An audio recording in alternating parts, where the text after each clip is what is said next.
There were giants in the earth in those days, and when the sons of God came in unto the daughters of men, and they bare children, the same became mighty men, which were of old men of renown.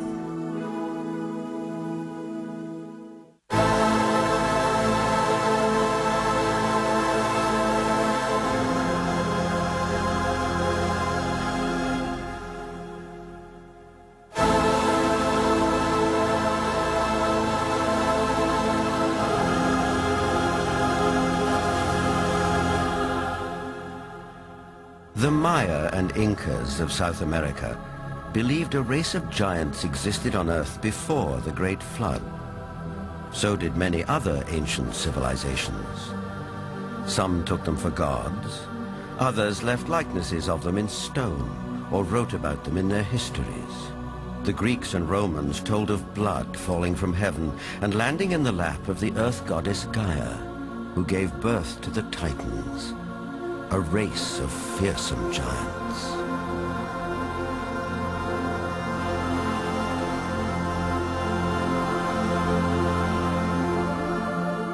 Perhaps the most famous of all was Goliath, the Philistine, one of 5 giant brothers. Vendell Jones is an archaeologist with a style of his own. He spent a lifetime tracking down Goliath and the Ark of the Covenant, with which the Jewish holy book of the Midrash tells us the giant made off. Goliath thrashed his way through the Israeli soldiers, ran over and scooped the ark up on his shoulder, slew Pinchas and Hophi, and took the ark back to the camp of the Philistines. It was in this field, 15 miles southwest of present-day Jerusalem, that legend says Goliath was finally slain. Not by a giant warrior like himself, but by a puny boy, David, who, as this 9th century BC tablet indicates, would later become king of the Israelites. The spiral-shaped Gilgal Rephaim is situated in the Golan Heights 50 miles from Damascus.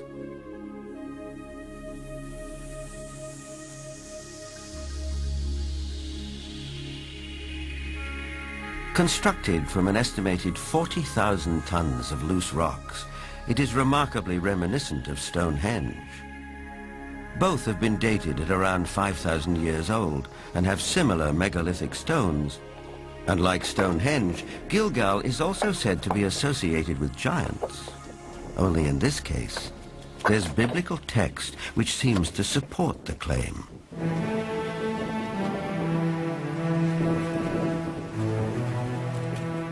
Israeli archaeologist Daniel Herman is investigating the newly opened grave. This is a tomb of someone obviously a very powerful man. Look at the size of the stone slabs used. This must have taken an enormous amount of time and effort to construct.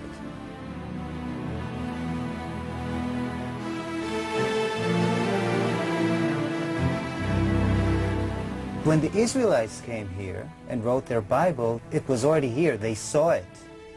So they have documented the identification of the site by saying that this region was ruled by Og, king of the Bashan.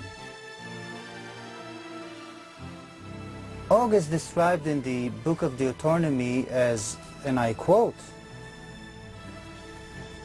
"For only Og, king of Bashan, remained of the remnant of the Rephaim."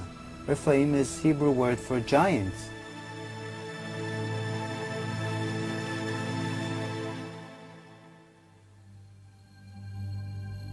In Lebanon, 44 miles from Beirut, are the imposing ruins of Baalbek. There is mention of this place in the Old Testament's Book of Kings. Baalbek in particular is a very good example. That has the trilithon. Those are the largest stones in the world ever used for construction. They're so large we don't even know their actual weight.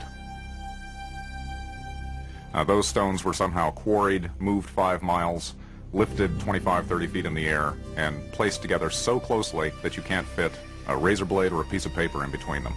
We have no idea how they did it. We don't have a crane in the world that can lift weights anywhere near what those things are. No one knows for sure, but according to Arab tradition, the earliest temples were built here after the Great Flood by a tribe of giants for the biblical king Nimrod.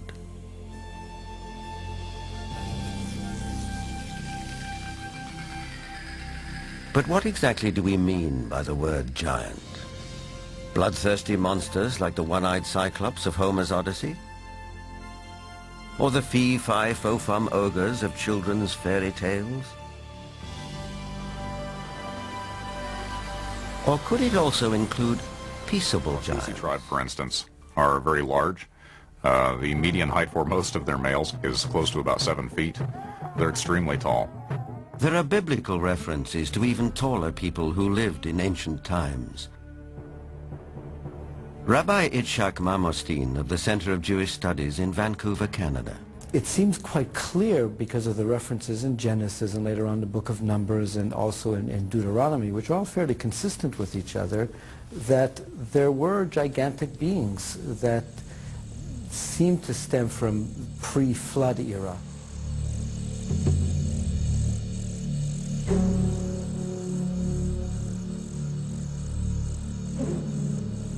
Is it possible that environmental conditions of past ages favored the development of giants? Certainly we know from fossil evidence that some species, like dinosaurs, grew many times larger than they do today. A supporter of this thought-provoking and controversial theory is Dr. Carl Bohr. Optimal genetic expression means the best that the organism has within the DNA is expressed because of favorable atmospheric conditions. Based on fossil evidence, trees like the California giant sequoia grew much larger than they do today. One theory explains this by proposing that environmental conditions in the distant past were more conducive to gigantic growth.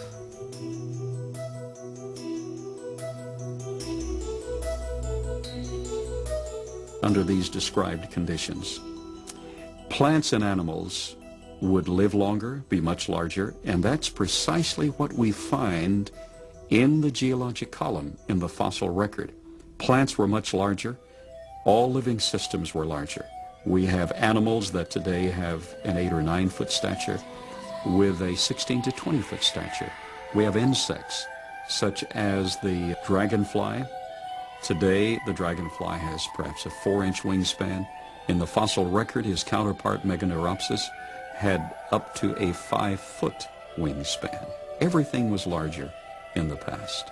I'm of the opinion that under better atmospheric conditions, people were living not only longer, but they were taller, much taller. Giants and dinosaurs could not exist today as they did in the past because the atmospheric conditions simply will not permit it. We had a greater ozone layer at the time prior to the flood. At the time of the flood, it was diminished to about 1/7 of what it was at that time, and therefore, life on this earth as we know it no longer has the same life expectancy as it did at the time of the flood. A thinning of the ozone layer means less protection from the ionizing radiation from space, and less protection for plants and animals. Being interested in Earth's original conditions, after 35 years of research on those parameters, I've attempted to reconstruct that context. And in so doing, I've had our engineers build a biosphere that doubles the atmospheric pressure, that increases the electromagnetic energy, that increases the ratio of oxygen, but not to the level of toxicity, that eliminates ultraviolet radiation, etc. And the experiments that we've run have been very gratifying.